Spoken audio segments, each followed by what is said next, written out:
Les titres principaux des Africains de la diaspora et des militants réunis à l'ambassade de l'Éthiopie à Londres.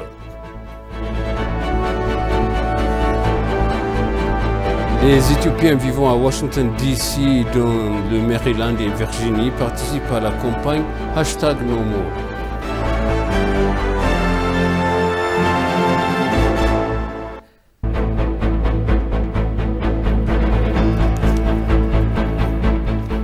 Bienvenue chers téléspectateurs sur EBC, c'est moi Zalal Amourkana avec le journal des universitaires africains et caribéens de la diaspora appellent les pays africains à faire preuve de la solidarité avec l'Éthiopie pour lutter contre le néocolonialisme.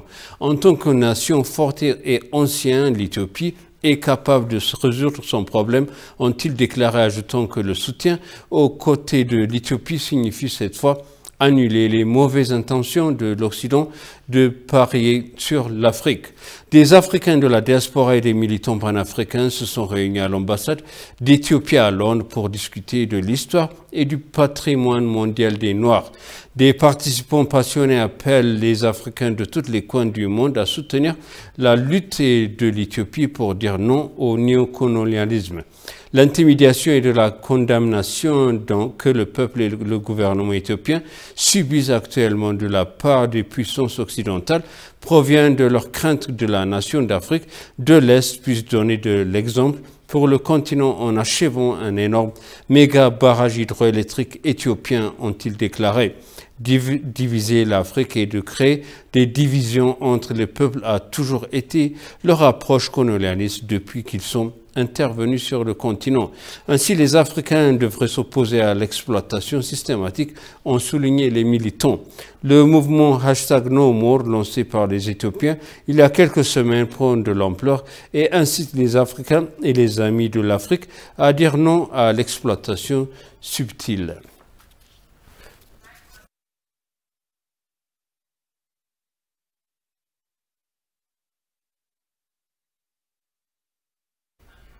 Par ailleurs, des universitaires africains et caribéens de la diaspora dénoncent l'ingérence indue des États-Unis et de leurs alliés dans leurs affaires intérieures de l'Éthiopie. Rappelant le mal que l'Occident a fait sur le continent, les universitaires ont exhorté leurs compatriotes africains à ne pas leur permettre de commencer sous couvert de crise sécuritaire et humanitaire.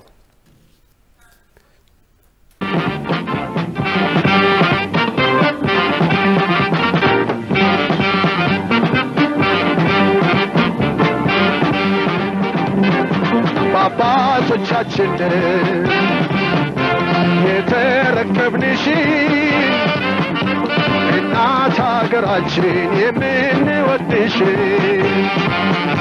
ለጅብ ይሁን እንጂ ለአሞራ ስጋችን አንቺ አትደፈሪም ይፈሳል ደማችን ተከብረሽ ኑርሽው በአባቶቻችን በአባቶቻችን እናት ኢትዮጵያ የደፈረሽው ደም አንድ ላይ ተከብረሽ ኑርሽው በአባቶቻችን በአባቶቻችን እናት ኢትዮጵያ የደፈረሽው ደም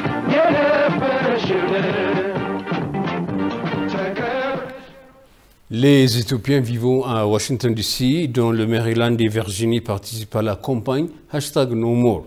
Les manifestations de multiples à Washington DC afin de lancer une conférence de presse de l'administration Biden pour apaiser les troubles politiques en Éthiopie.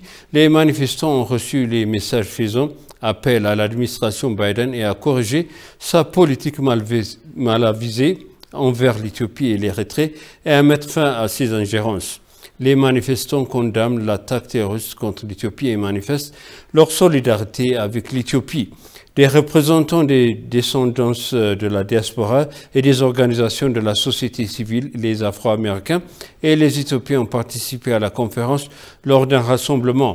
Par ailleurs, alors que le mouvement #NoMore se poursuit dans le monde, des Éthiopiens de Corée, de Norvège, d'Italie et d'Irlande sont descendus dans la rue pour exprimer leurs inquiétudes concernant l'intervention étrangère dans leur pays d'origine en particulier et en Afrique en général. Les manifestants condamnent l'intervention américaine dans les nations indépendantes contre la volonté de leur peuple.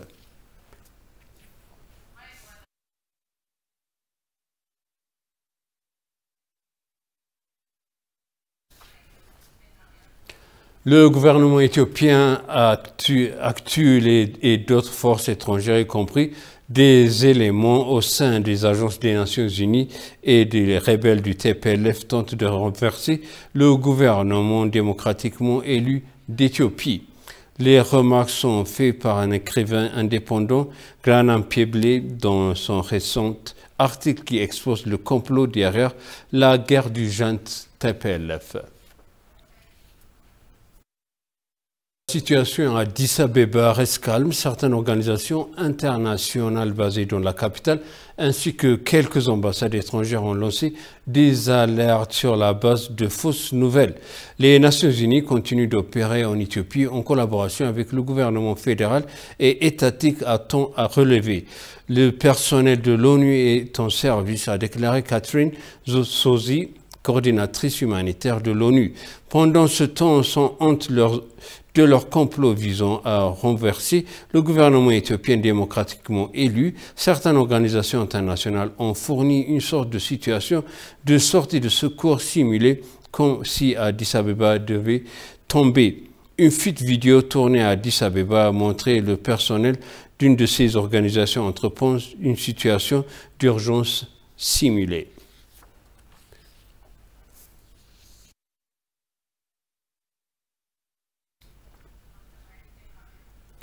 Et pour conclure le journal, le président de la Somaliland, Moussa Bihi Abdi, a exprimé sa solidarité avec le peuple et le gouvernement éthiopien.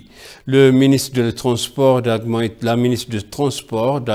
Moges, le président de l'État régional somalien Mustafa Mohamed et le ministre des Finances Ahmed Shide à Hargeisa ont affirmé l'engagement de leur gouvernement à soutenir l'Éthiopie en cette période officielle difficile. Le président Moussa Bihi et le ministre invité ont discuté des relations commerciales avec l'Éthiopie. Le président de l'État somalien Mustafa Mohamed a informé le président Moussa de la coopération stratégique et importante entre l'Éthiopie et le Somaliland pour une corne de l'Afrique forte et stable.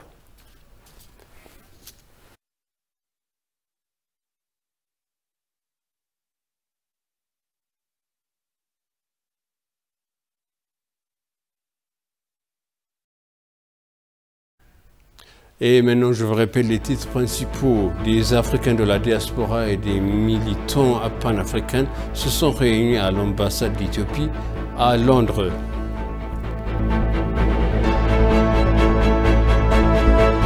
Les Éthiopiens vivant à Washington DC, dans le Maryland et Virginie, participent à la campagne #NoMore. Chers téléspectateurs, sachez le journal, merci de nous avoir suivis. Excellente suite de programme.